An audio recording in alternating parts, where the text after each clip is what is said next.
Welcome. In this quick and easy tutorial, I'll be showing you how to appear offline in Roblox. Alright, if you find this video helpful, please leave a like and subscribe to the channel for more such tutorials. Now, first up, go ahead and open up the Roblox app. And then once you're in here, just go ahead over to the left panel, click on More.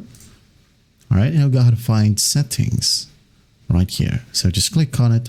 Wait for it to load, and then once it loads, go ahead and click on Privacy and Content Restrictions.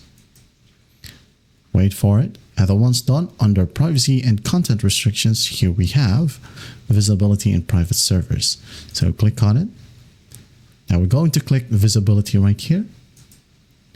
Now it says Online Status. Just make sure that it's set to no one.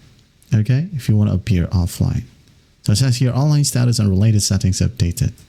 So if you want to, you can go ahead and make your online status appear to your connections and also the people you follow, or everyone, okay? Or no one if you want to appear offline for everyone. That's basically it. And then once that's done, you can now go ahead and close this page and continue playing. And that is how you appear offline in Roblox. Well, I hope this video helps. I will see you in the next one.